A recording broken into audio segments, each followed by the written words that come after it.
Hi everyone, welcome back to the channel. We're going to take a really quick look at a Jeep Wrangler, and this one's pretty rare. Not only is it the plug-in E series, but it's got this, talking to one of the guys here, pointed it out, shout out, thanks very much for mentioning it. So it's got this electric roof on it,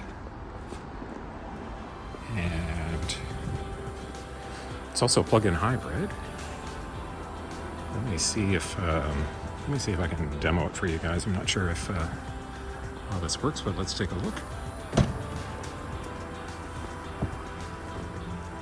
Okay, so it's got about 1,500 kilometers, and then if we turn it on,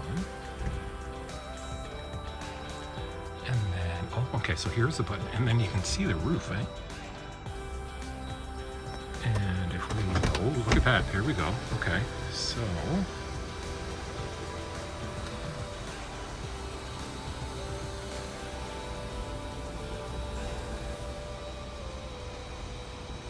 And then it just rolls back. Wow, how awesome is that?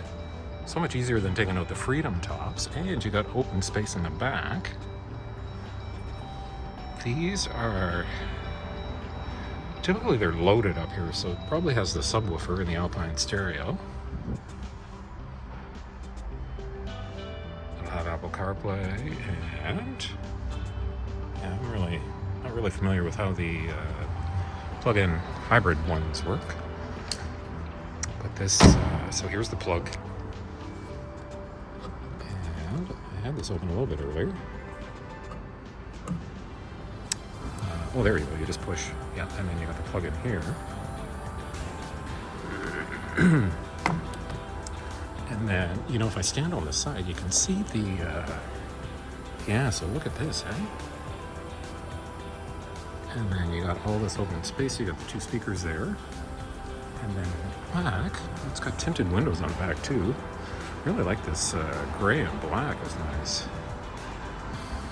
And in the back, does it have this? Oh, it does have the subwoofer. So it's got the Alpine subwoofer. Wow. If I wasn't picking up a convertible today, I would have my eyes on this for sure. Yeah. 4E, and it's got some of the blue touches here. So the Jeep on the wheel is blue. All right, there you go. I just wanted to give you guys a quick heads up on that. It's new Sahara Wranglers, the E, and they have them over here at National.